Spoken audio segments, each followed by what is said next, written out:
Welcome to today's discussion. We have been discussing on proportionate reversal of credit.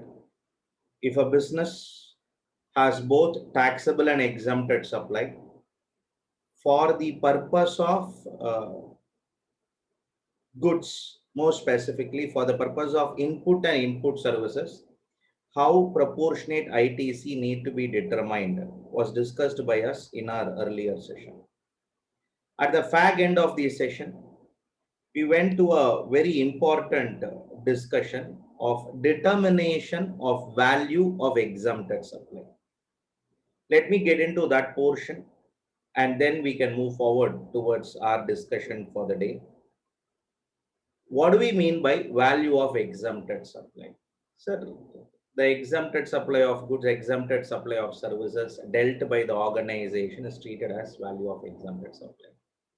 I do agree that is a very simple answer, but in a real environment, transactions will be given to you.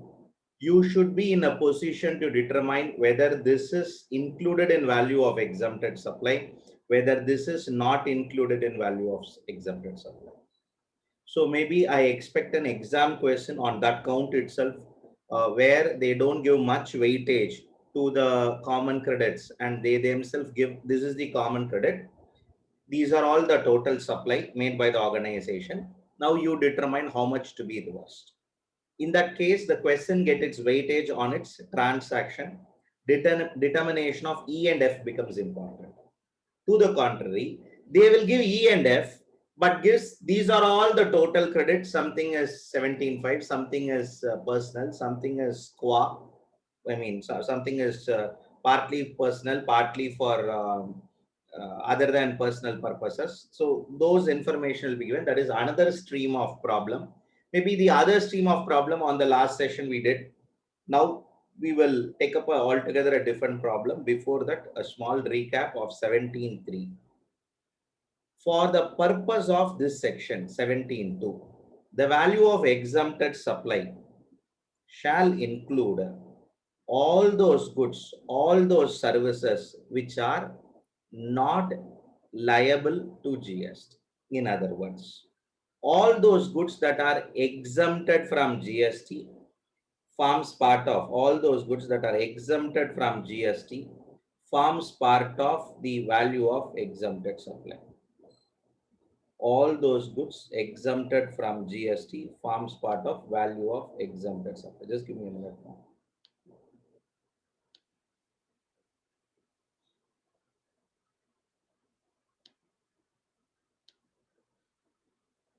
All those goods, exempted goods, followed by all those non-taxable supply forms part of the exempted supply. On a further careful discussion, where there is going to be a supply and the recipient is going to pay tax under reverse charge, supplies on which recipient is liable to pay tax, all those transaction in security, sale of land, sale of building, all this forms part of your exempted supply. In other words, sir, the complete schedule 3 is included in exempted supply. In other words, I'm trying to explore. Is no supply, look at that wording, is no supply is also included in the value of exempted supply? Answer is no. Schedule 3 transaction, new amendment, Schedule 3 transaction is not covered by the value of exempted supply. In Schedule 3 transaction, I have cherry picked a few transactions. Transaction in securities, transaction in sale of land, transactions relating to sale of building. These would be related to the value of exempted. Coming back here, a very coined discussion in this. Sir, how do I know value of land, value of building and all? Very simple. Value of land, when it is sold, one contract will be there. That contract price will be fixed as value of land. When a building is sold, yes, no doubt there is a value. Value of building would be determined from there. followed by transactional securities. When it comes to buying and selling of shares, sir, I bought shares for 25 lakhs and sold it for 27 lakhs. Is entire 27 lakhs is value of exempted supply. Here alone in shares, a small twist. For the purpose of shares, sale value of shares, mutual fund, bond, what is a commercial paper, everything put together is called as securities. Recollect your Securities Contract Regulation Act, which defines the term security. Scrap. This Securities Contract Regulation Act, which defines the term security, the value of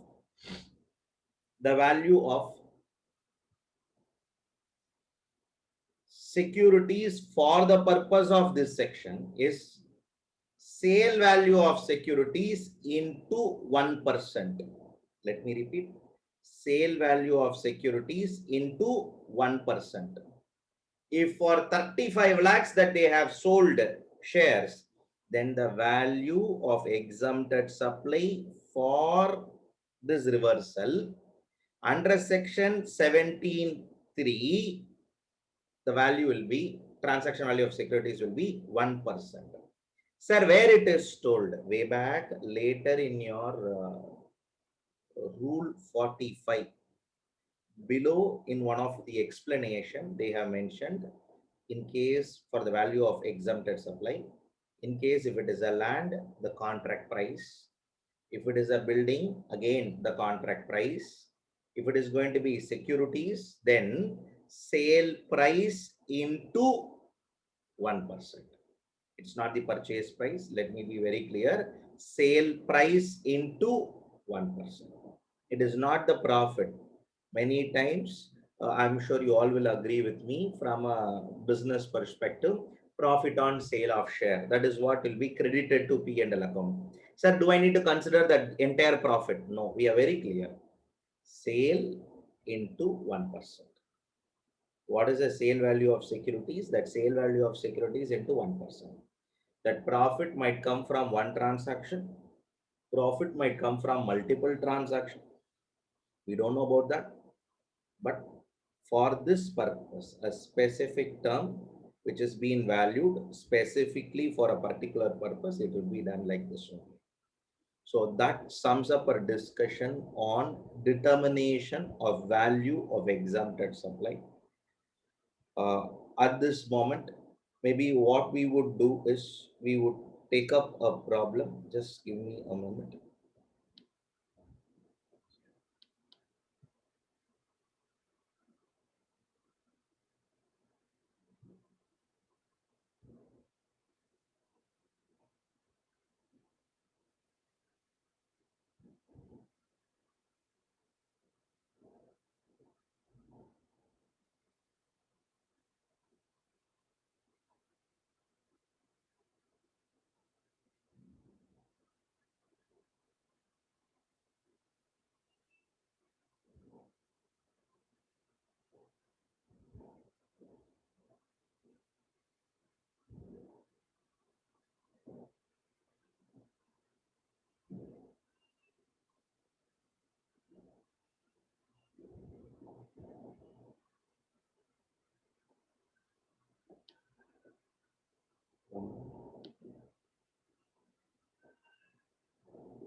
We'll take up a problem. I'm just searching for an existing problem, unable to reach it out. Um,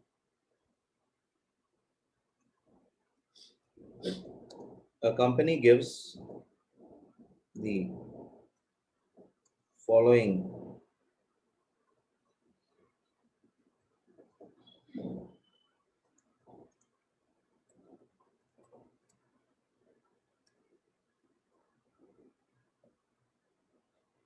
the company gives the following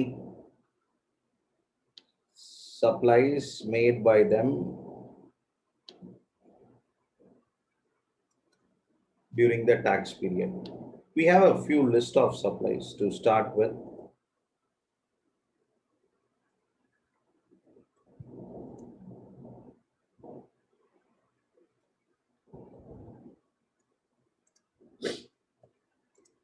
Intra and interstate supply. They're liable for GST at the rate of 12%, rupees 35.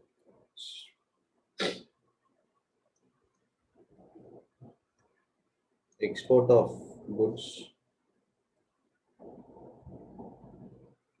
rupees 150 lakhs, which includes export of goods to Nepal, rupees 25 lakhs. See, export of services to USA, rupees 35 lakhs. I'll add little more fragrance.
Profit on sale of shares and mutual funds, rupees 15 lakhs.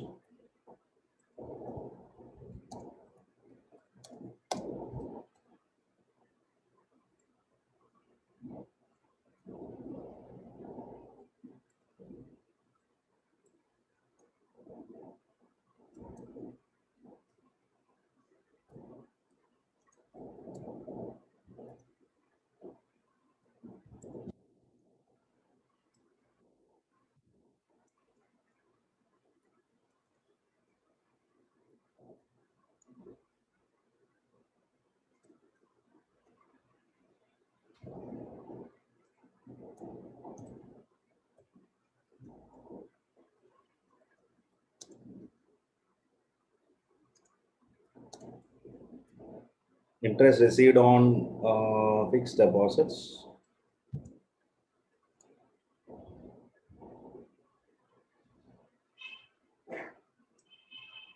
Relax.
A straightforward question on the discussions that we made over the last 10-15 minutes. Let me repeat it. Honestly, I have brought in all transactions. Sir, is there any transaction that is missed here? Want that? Okay.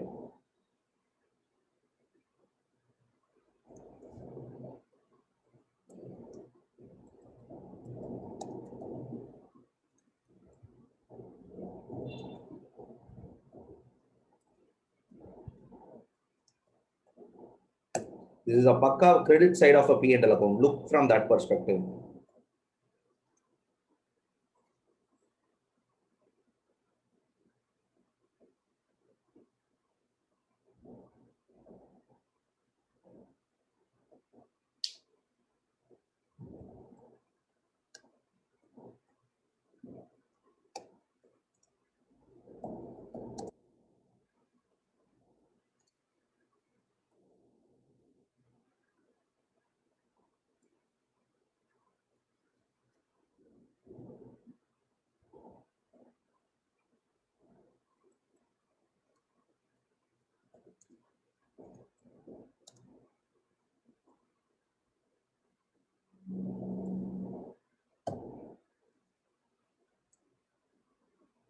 One more, just give me a minute. One more, I'm just scanning through my mind.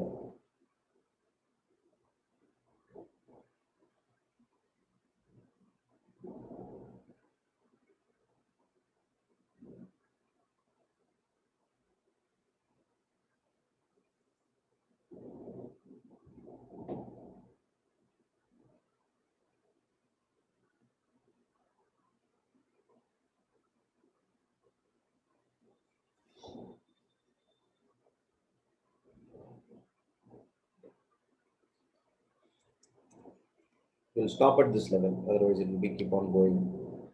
If I get come across any extra adjustments, I'll share. Honestly speaking, I don't have a defined answer like the earlier question. Now it has to be defined now. A complete problem. This one problem is sufficient. You can completely close off this topic. It has everything in it. A company which has been engaged in various supplies. The supplies information is shared with you. What are these supplies? The company is liable to pay various supplies GST. Those that is shared with you. Now, let me take up one after the other transaction for a discussion. Then you make a conclusion whether it is a taxable supply or exempted supply. Then we can move forward. A domestic sale, which is both an intra-state and interstate supply, on which where they pay GST at the rate of 12%, about 35 lakh rupees they have done. They have exported goods to foreign country for about 150 lakhs, which includes Nepal of rupees 25 lakhs. They have exported services to foreign country for rupees 35 lakhs. That 35 lakhs includes supply of service to Bhutan, and where Bhutan will not pay in forex currency, foreign currency, Bhutan will pay in INR. Goods that are exempted by goods exemption notification, they have dealt with this 35 lakhs. Services that are exempted by services exemption notification. Remember all these numbers, which is all conversant to you, which you have to remember. You cannot come out and say, no, I don't know what is notification 1 of 2017 of central tax or integrated tax, which is basically goods. If you today say rice is exempted, the exemption for rice comes from that notification number. If you today say healthcare services or education services is exempted, that exemption comes from the notification number 12 of 17 or 9 of 17. Okay. So profit on sale of building, profit on mutual funds, dividend income, interest received on FDs, high C sales done by the organization. The organization has an unconnected business, which is a restaurant. In restaurant with a condition no ITC, rupees 20 lakhs, they have did some activity. Some excess provision it is there, returned off thanks to the memory. Got the next line item. Stock transfer is done for the purpose of distinct person transaction, followed by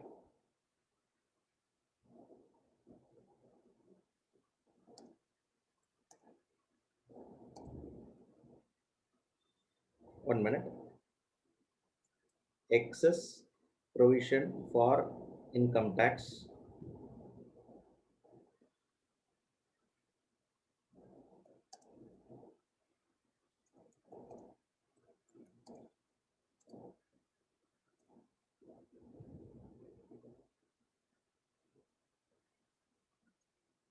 See, when you make provision in excess in your books of account, now there would be a possibility.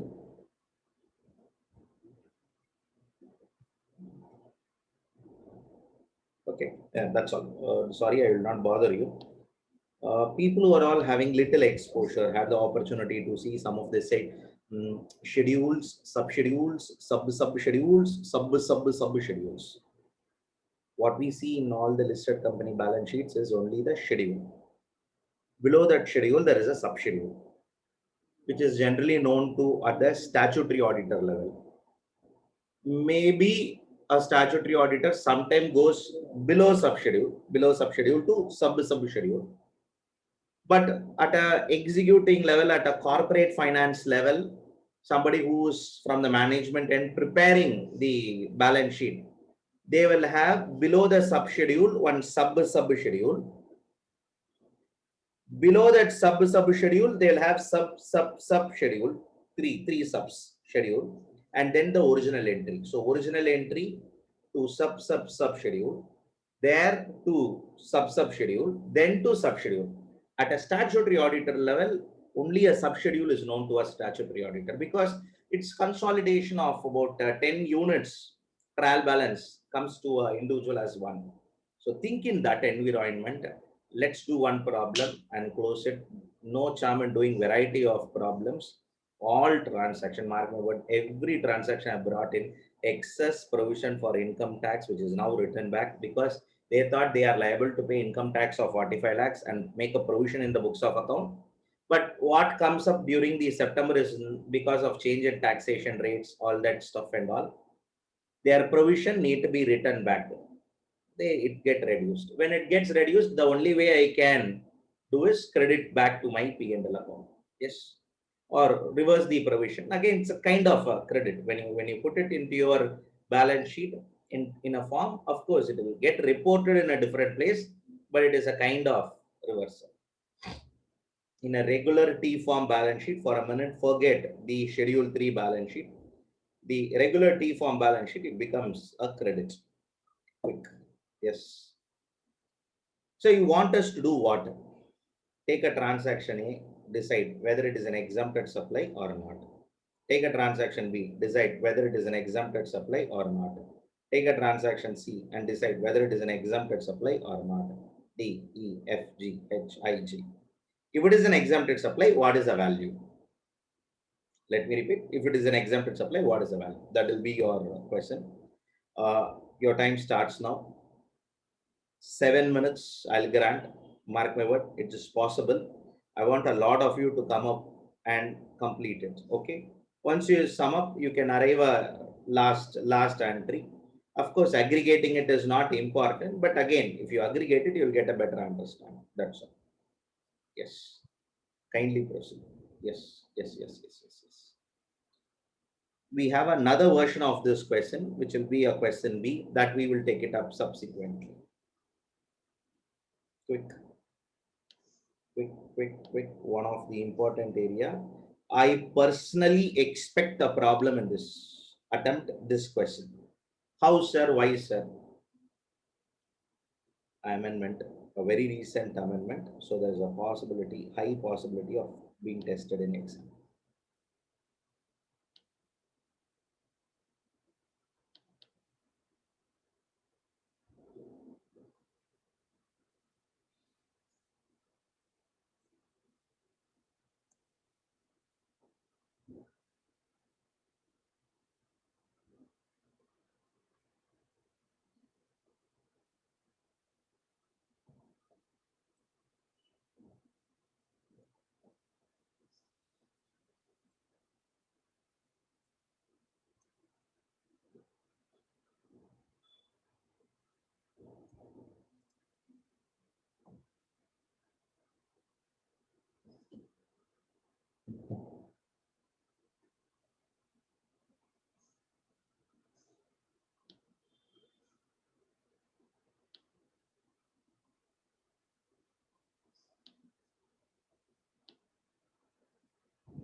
Quick. The sale price is 125 lakhs. 125 lakhs into 1% would be the value of supply. So when it comes to do agree profit on sale of land and building, though profit is 75 lakhs, for the purpose of section 17(3) determination of value of exempted supply, we will pick up only the contract value, sale value. Similarly, though profit on sale of share is only 15 lakhs, for the purpose of determination of value of exempted supply under section 17(3), in case if it is a share or mutual fund, it is sale value into 1%, which is 125 lakhs into 1%, 1.25 lakhs. Getting into a crucial discussion of H, dividend income received, taxable supply, exempted supply, non-taxable supply, zero rated supply, no supply. A careful answer. From H, in fact, from H leave. From F, every single transaction is exam adjustment. I am least bothered about your A, B, C, D, E. Any case you have to know. dividend income, taxable, exempted, zero rated, non-taxable, no supply. Pavitra, check your answer.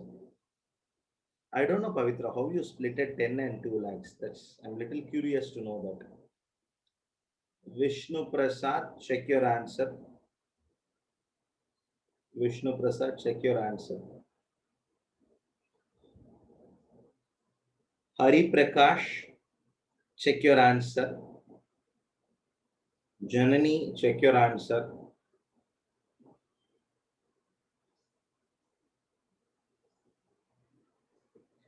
Deepak, check your answer. Vivekanandan, check your answer. Ganapati, check your answer. Keetana Gajendran, check your answer.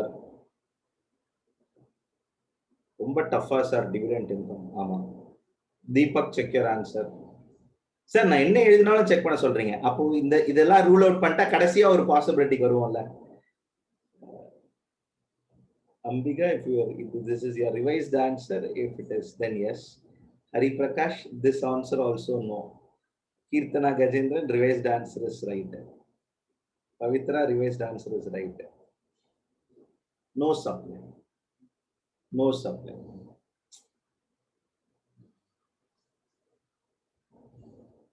No supply. Dividend income is no supply. Sir, how do I know, sir? Come on, dividend income is a share of your profit. You cannot treat all. See, the credit side like irundale GST katnama enna. I still remember. I'm not finding fault with some of you. At an inter level, there were two friends who have been discussing about GST and they have been passing by the corridor. I was a spectator walking backside. Neither I know they are inter student, nor they know I am a faculty, all that stuff. We've been walking on the corridor of a different branch. So maybe members might know me, but again, at a student level, I lack that interaction. The one friend was asking the other friend, GST la எப்பறா படிக்கிற புரியவே மாட்டேங்குது எதை add பண்ணனும் எதை less பண்ணனும் எதுவுமே புரியல. From the way in which they discussed, I personally believe it's a topic of valuation that they are discussing, for which the other friend replied, hey, adella edhu illada macha, question will give 4 or 5 adjustment and the base number oda ellathiyum add பண்ணிடு ஒரு number வரும் arrive பண்ணு அதுல என்ன tax rate கொடுத்திருக்கானோ அத போட்டுரு. ஏய் குடுக்கலனா என்னடா பண்றது? 18% போட்டுரு. Wow, what a learning. So coming back here in the same modality, just because it is credited into the P&L, just because you see a credit in the P&L, it doesn't mean all will be what brought into GST net. Dividend income at no stretch of imagination can be brought. First of all, there is no activity at all here. Sir, it is not forming part of my schedule 3. Come on, schedule 3 is just a list. What today I think I wrote, there are 100 transactions which is not covered by schedule 3 for your information. And you cannot tax all the transaction. To tax a transaction, it should be comfortably covered by section 7. So come back here. Getting into a next part of the discussion, dividend income is no supply. Dividend income is no supply. It is not an exempted supply. It is not a non-taxable supply. To be a not taxable supply, to be a non-taxable supply, first it should be a goods or services and which is not leviable to tax. Understand, petrol is a goods, not leviable to tax. Alcohol is a goods, not leviable to tax. Adida NTS. Done. Dividend income, no supply. Followed by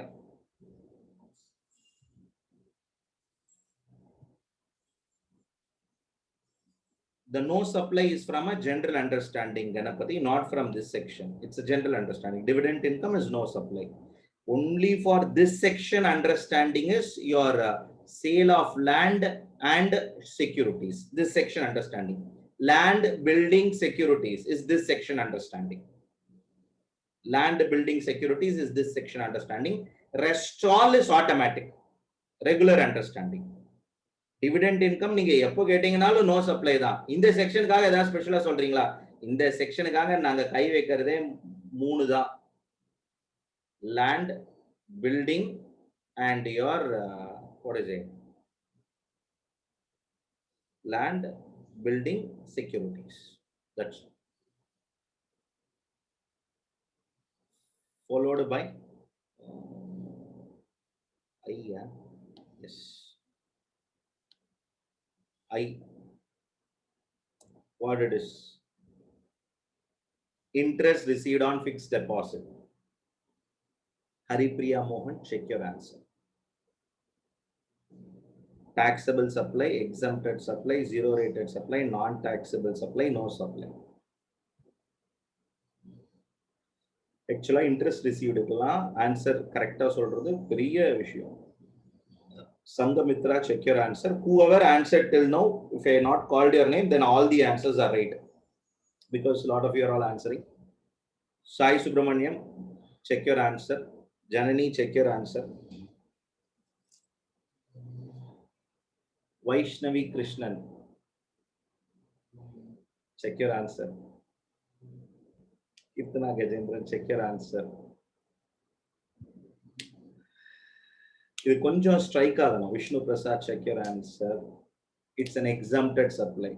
It's an exempted supply. Sir, எப்படி sir exempted supply னு சொல்றீங்க? Exemption notificationல ஸ்பெசிஃபிக்கா கொடுத்திருப்பாங்க. Clause number 29, I believe. Memory serves me right. 29.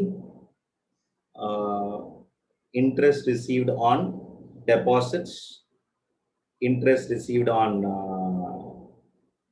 advances and loans would be considered as a exempted supply. Okay, so that is the basis. Come back here.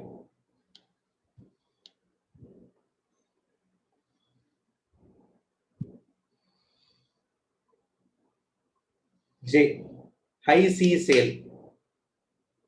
Taxable supply, exempted supply, non-taxable supply, no supply. Taxable, exempted, zero rated, non-taxable, no supply. Anju. Yes, quick. Apurva, Pavitra, check your answer. Others all are right.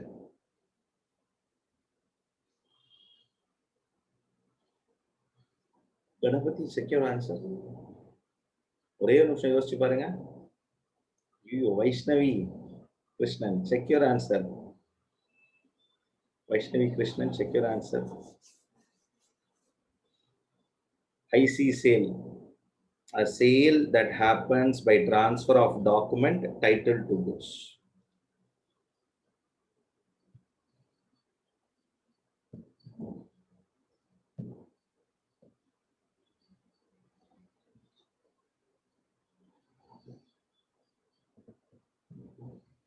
A sale that happens by transfer of document title to goods. Yes. Vivekanandan, check your answer. Vaishnavi Krishnan, check your answer. Tenmuli. Yes, you have to check your answer. No supply.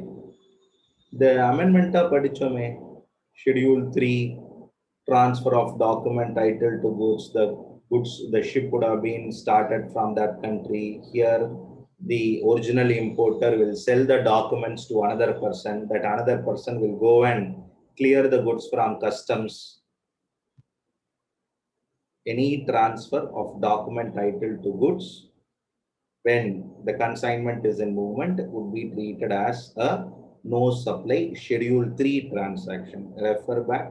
Aramse, you can identify it. Old models, if you went, you would have, if I'm not wrong, it is a 5th or 6th class discussion. Today we are on the 24th class. So on those discussions, yes, all would be applicable. Come back here. Moving forward towards from high C sales. High C sales is a No supply transaction. No supply transaction. K. Domestic restaurant services. Domestic restaurant services on which they pay GST at 5%, but they are not entitled to ITC. Taxable, exempted, zero rated, not taxable, no supply. Taxable, exempted, zero rated, non-taxable, no supply. Yes. K. Whoever answered till now, all of you right. All of you right. Quick. Fast. ரெண்டு letter தான் தட்டணும். ரெண்டு letter தட்டத்துக்கு ஒன்னு ரெண்டு அம்சாச்சு. அவ்வளவுதான் முடிஞ்சிச்சு. வந்துடணும். Quick. See, start making that attempt. நான் ஏன் சொல்லணும், எனக்கு என்ன ஆக போகுது, எனக்கு தெரியாது, அதனால என்ன. Let me repeat it. எத்தனை வாட்டி வேணா வர்ச்சுவலா உழலாம். எக்ஸாம்ல உழுந்தோம் எந்திரிக்கிறதுக்கு 6 மாசம் ஆகும். I'm cautioning you. Let me repeat it. And after that, the kind of emotion somebody has to undergo is very, very challenging. Mark my word.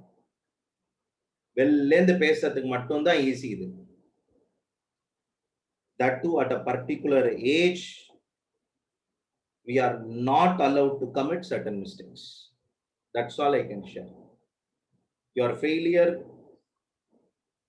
unfortunately, you are more matured than at your earlier levels. By your innate self, okay, the problem of being more matured is more bluntly your error will be known to you. More bluntly it will be known. The moment you will identify because of what this mistake has happened.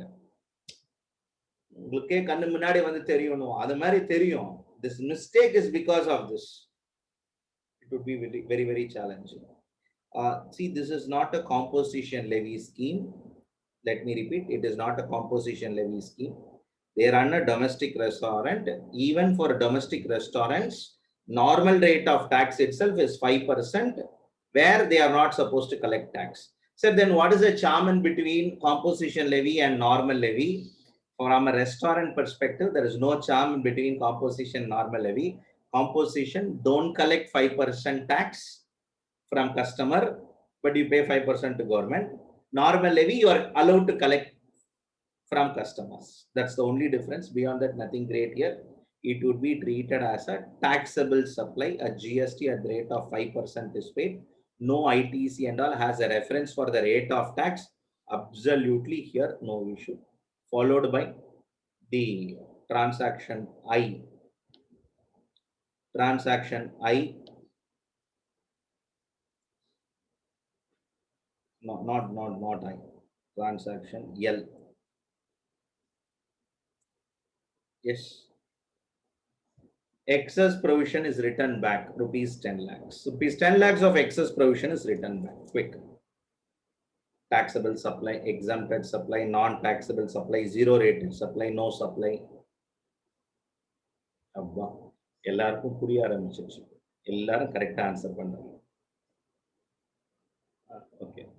Whoever answered till now, all of you understood. Yes or no supply. Very simple. Come on, this is an accounting entry. I hope all of you will appreciate. Pakka accounting entry. I have created an excess provision for some of those expenses. Now I want to write it back. So, which means last year profit I have suppressed a lot. This year I want to increase the profit. Accordingly, I will do. Of course, it will not pass through the revenue from operations, but there are places where it will have its own impact. But on an income perspective, from a GST law, we will look the credit sides only. In those perspectives, this is a no supply. Don't give any weightage to it. You're all of you all right. Good. Happy for all of you for taking a very, very, very correct decision. Followed by M. Stock transfer to other GSTNs, that is within the same group, distinct person. Other GSTN under same PAN number. Don't get confused. Other GSTN means immediately, sir, other GSTN. Other GSTN under same PAN. Okay. Other GSTN under same PAN.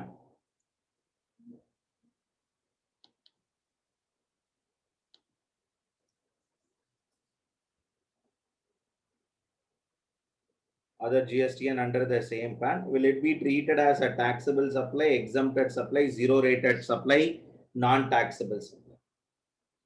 Okay.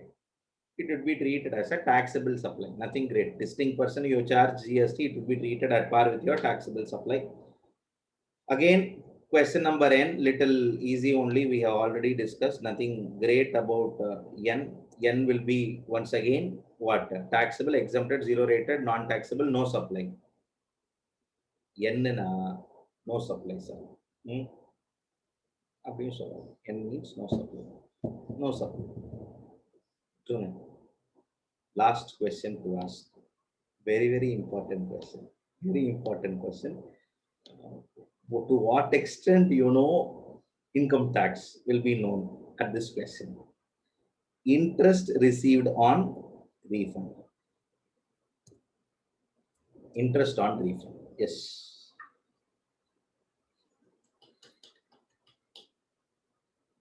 Taxable supply, exempted supply, non-taxable supply, zero rated supply.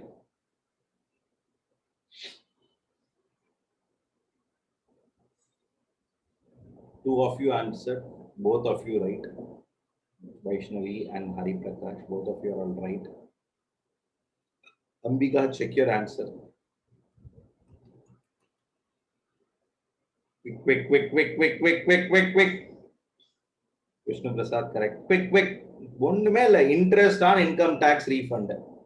எனக்கு தெரிஞ்சு ஏற்கனவே interest எடுத்து பார்த்துட்டோம், fixed deposit. அப்பயே நான் சொல்லிட்டேன், என்ன சொன்னேன், இது ஒரு நோட்டிபிகேஷன் இருக்கு. ஆனா என்ன, interest received on deposit, advances, loan is an exempted supply. Interest on income tax is a deposit or advance or a loan. இல்ல மூணுமே இல்லையா? மூணுமே இல்லைன்னா நோ சப்ளை. மூணுத்துல ஏதாவது ஒண்ணுத்துல ஃபிட் பண்ணிட்டீங்கன்னா exempted supply. So answer exempted supply or no supply. இதனால என்ன சார் மாறும்? 17(3) மாறும். No supply means it will not be added. If you say it's an exempted supply, it will be added.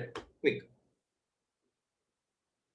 The tax that we pay until the assessment, it is treated as an advance, and if you have excess paid tax, which means you have paid an advance tax in excess, or your taxes in advance is excess, because of that reason, interest received on income tax refund will be treated at par with your regular interest received, and it will be treated as an exempted supply.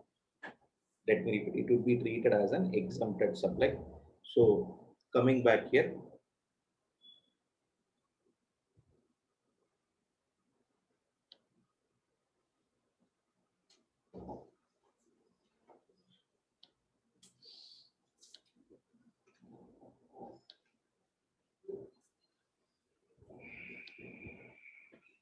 so this is your answer.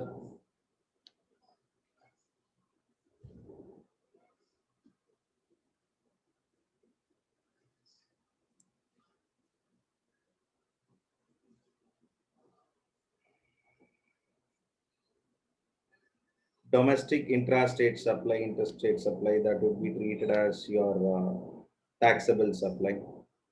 Okay. Taxable supply and zero rated supply. This will be treated as exempted supply. Of course, there will be one no supply. Sir, what is the purpose of no supply? அது சும்மா, அது no supply. அதெல்லாம் எங்கேயுமே add பண்ணவே கூடாது. Sir, can I add exempted supply and non-taxable supply? No doubt, exempted supply includes non-taxable supply. Definition itself, by definition itself. So if I want to just improvise the question, I can improvise the question by giving petrol or alcohol, so that will also form part of your non-taxable supply. So export 150 lakhs would be considered as an zero rated supply. And again, here 35 lakhs to US and 15 lakhs to Bhutan will be treated as your taxable supply. Exempted goods, it's an exempted supply. Exempted services, again an exempted supply. Land and building, for the purpose of this section, under section 17(3), it would be treated as a For the purpose of this section, it would be treated as a exempt. So again, one more twist, the complete value, the sale price would be considered here. Coming back here, once again, sale of shares, mutual fund. Can I put 15 lakhs? No. Sale value into 1% is your value of exempted supply. Dividend income becomes no supply. I think we have discussed enough about it. So it's just appropriation of profit in a very sensible term of accounting. It's an appropriation of profit among the shareholders. So appropriation of profit and all is not a supply. So that and all is the highest level of interpretation. Followed by interest received is an exempted supply. And high C sales as per schedule 3, it's a no supply, 450 lakhs. Then domestic restaurant is a taxable supply, which is 20 lakhs. We will get doubt because no ITC is there. That is the reason I want to treat it as an exempted supply. Exempted supply means supply of goods or services not leviable to tax or wholly exempted from tax. Excess provision written back is a no supply, 10 lakhs. Stock transfer of 75 lakhs of goods or services is a taxable supply, followed by excess provision of income tax return back is again a no supply.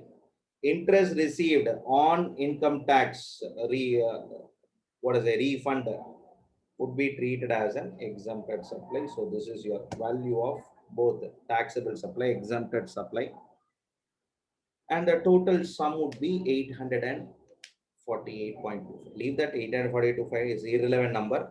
Now E will be 266.25. F will be total 266.25 plus taxes. That sums up our discussion. 1 minute if you want, I bring the whole answer in one go so that it is easy. If you want, you can take a screenshot of it. This is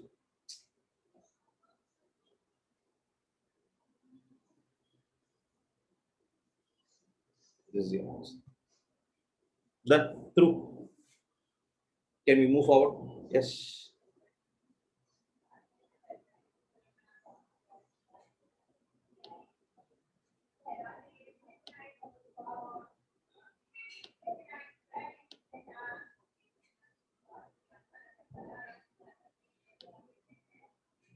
Any doubts? Yes. Anything you want to take it up at this level?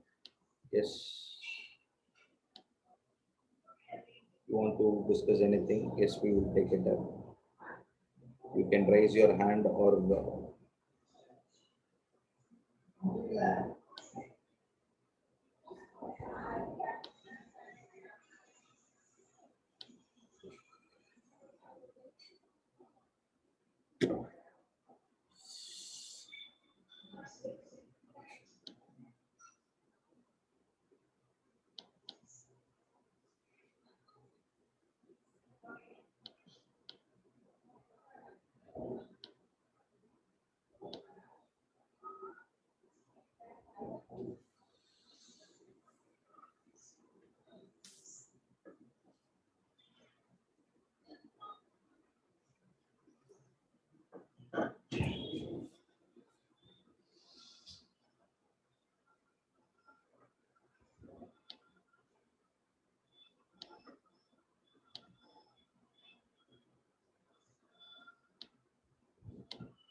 Yes, moving forward from Rule 42, getting into Rule 43.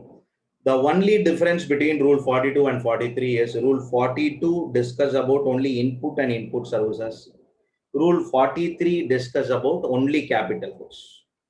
So there is a capital goods. That capital goods is commonly used for both taxable supply as well as exempted supply. So there is going to be a capital goods. That capital goods is exclusively used for exempted supply. What do we mean by an exclusive usage of exempted supply? That machine is used only for making exempted supply. Very simple answer. On those machines, you don't take input tax credit. That's all. That would be the simplest answer. On those machines are not eligible for credit.